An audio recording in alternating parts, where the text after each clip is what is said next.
السلام عليكم ورحمة الله وبركاته، ورجعنا لكم بفيديو جديد عن لعبة كلاش اوف كلانس. النهارده هنشوف مع بعض أقوى وأحسن استراتيجية أرضية تهجم بيها على تاون 11 مهما كان قوة الخصم اللي قدامك وحتى لو معاه دعم وتمسحه بكل سهولة.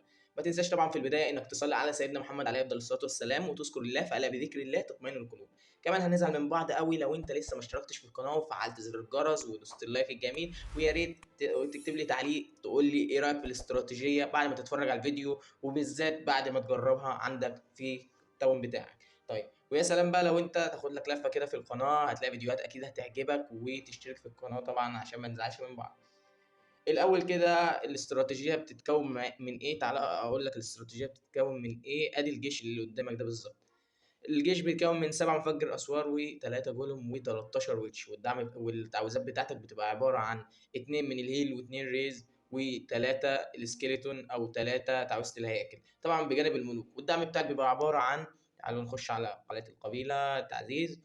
زي ما انت شايف بيبقى عباره عن واحد هوج، واحد ويتش، واحد ديتي. طبعا آلة قذيفه الجذوع دي اهم حاجه في الاستراتيجيه لان هي اللي بتعمل لك المسار اللي هيمشي بيه الجنود، واثنين من تعويذه الهياكل. هتقول لي هتعمل ايه بتعويذات الهياكل دي كلها؟ هقول لك في الاستراتيجيه طبعا. تعالوا طيب نجيب هجمة قديمة نشوف نطبق عليها الاستراتيجية الأول، وبعد كده نهجم مع بعض هجمات لايف. زي ما انتم شايفين ادي التصميم اللي انا هاجم عليه قبل كده، تصميم ماكس. تعالوا الأول نشرح ازاي نطبق الاستراتيجية قبل ما نتفرج على الهجمة. بكل بساطة انت هتبص كويس على الحاجات اللي هتأثر على الاستراتيجية بتاعتك، اللي هي المدفعية وأبراج النار وبالذات المتعددة، وكمان مدافع الهواء. تمام. وبعدين هتحدد الزاويه اللي هتهجم منها، واللي هي دايما بتكون قريبه من مدفعيه النسر. اشمعنى؟ عشان تحاول تاخد معاك مدفعيه النسر باستخدام آلة الحصار اللي هي قذيفه الجذوع، وكمان تبقى عملت الصح لو قدرت تشيل معاه واحد من الانفيرنو.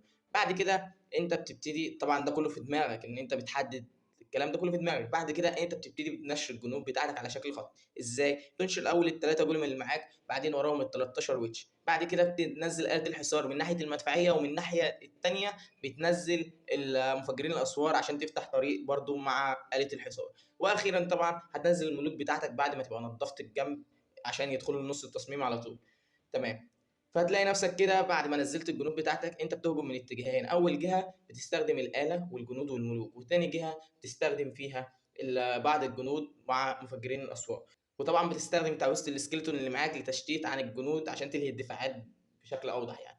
بعد مرور اقل من دقيقه هتلاقي ان الجنود بتاعتك مسحت حوالي 3 ارباع التصميم بكل سهوله، واللي هيتبقى لا شيء يذكر اصلا، تقدر يتمسح بكل سهوله. تعالوا طيب اتفرجوا على الاستراتيجيه كده وبعدين نخش نهجم لايف مع بعض.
طيب يا شباب، وبعد ما انتوا شفتوا الاستراتيجيه تعالوا نطبقها مع بعض لايف.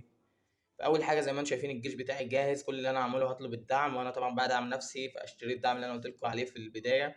اشتريت 43 من اوسمه الغارات، وبعد كده هلاقي خصم مناسب نهجم عليه وارجع لكم. طيب يا شباب ادي الخصم اللي احنا هنهجم عليه. زي ما انتم شايفين الخصم مكسب في كل حاجه الا تقريبا السوق. هنبتدي نحدد مكان نهجم منه وهي الجهه القريبه من المدفعيه ونحاول ناخد معاها برج النار المالتي ده. هنعمل ايه؟ كل اللي احنا هنعمله ادي هننزل دي 1 2 3 هننزل الويتشات على شكل خط وهنفتح السور من هنا، نبتدي ننزل الآلة بتاعتنا من هنا، ننزل بقى الملوك. تمام. وبعد كده هنبتدي نلغي شوية الدفاعات هنا كده مثلا. استنى على آمر دلوقتي هيبقى أفضل مكان تستخدم فيه الاستراتيجية. زي ما انتم شايفين خرج علينا ده، يعني هو بالون عادي يعني مش هيمثل مشكلة. ماشي، ممكن تحط واحدة غضب هنا كده، وادي بالسكيلتون تشتت الانفيرنو السنجل ده. زي ما انتم شايفين الاستراتيجية بتمسح كل حاجة في طريقها حرفيا. تمام. ممكن تحط واحدة هنا هيل في نص التصميم للجنود بتاعتك. بص، ودي واحدة غضب ممكن ما نستخدمهاش يعني، لسه بدري، استنى.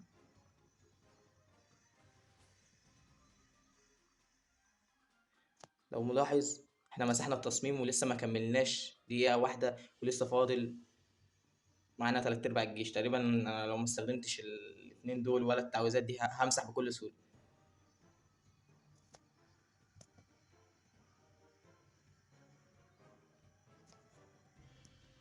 بكل سهولة ما كملتش دقيقتين، لسه ما كملتش الدقيقتين ومسحت التصميم بكل سهولة، ووفرت واحدة تعويذتين، تعويذة غضب وتعويذة هيل. تمام. ومسحت الخصم ولسه فاضل دقيقة كاملة. وطبعا زي ما انتم شايفين الخصم ماكس على الآخر، خدت منه شوية كؤوس حلوة وشوية مايرت حلوة. طيب، هنبتدي بقى نجهز تاني الجيش.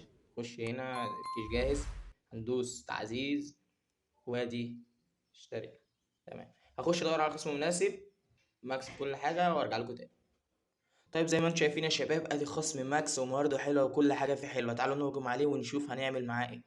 كل اللي احنا هنعمله زي ما انتم شايفين ادي 1 2 3، وهنفتح السور من هنا ومن هنا. تمام. وهننزل الوتشات وراه على شكل خط، وهننزل القلم من هنا كده. هنستنى دقيقة واحدة يمسحوا الطرف اللي بره ده، نبتدي بس ننزل 2 سكيلتون هنا كده، وننزل الملوك بتوعنا عشان يخشوا المنتصف التصميم. وممكن نحط واحدة غضب مع خاصية الأمر. ماشي. نستخدم خاصية الأمر دلوقتي. تمام. معانا واحدة سكيلتون ممكن ننزلها هنا وهنا. تمام. وننزل واحدة سكيلتون برضو هنا تلهلنا الجزء ده، وننزل واحدة غضب هنا تانية.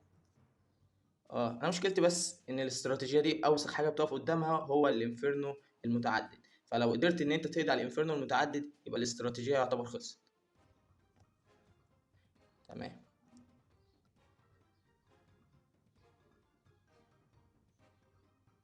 زي ما انتم شايفين قدرت ان انا امسح تلات ارباع التصميم بكل سهولة، ولسه معايا طاقة الملكة بتاعتي موجودة، فاقدر ان انا امسح التصميم. زي ما انتم شايفين ما بقاش الا المدفع ده، وادي التصميم كله اتمسح بكل سهولة وكان ماكس على الاخر. وبقى معايا كمية جيش محترمة. شوف كمية الوتش اللي اتبقت ولسه 2 جولم كاملين، ومعايا اليتي ومعايا لسه قدرة الملكة. الملك بس هو اللي ودعنا في الاستراتيجية دي. زي ما انت شفت الاستراتيجية الأرضية استراتيجية جميلة قوي وما بتاخدش معاك وقت وبتمسح أي تصميم، ودي مكافأة النجوم خدناها حسنا. بتمسح معاك بكل سهولة. وده كانت نهاية الفيديو النهاردة، أتمنى يكون عجبكم، وأتمنى إن أنت تشترك في القناة تقول لي تعليق تقول لي إيه رأيك في الفيديو، وأشوفكم الفيديو الجاي. سلام.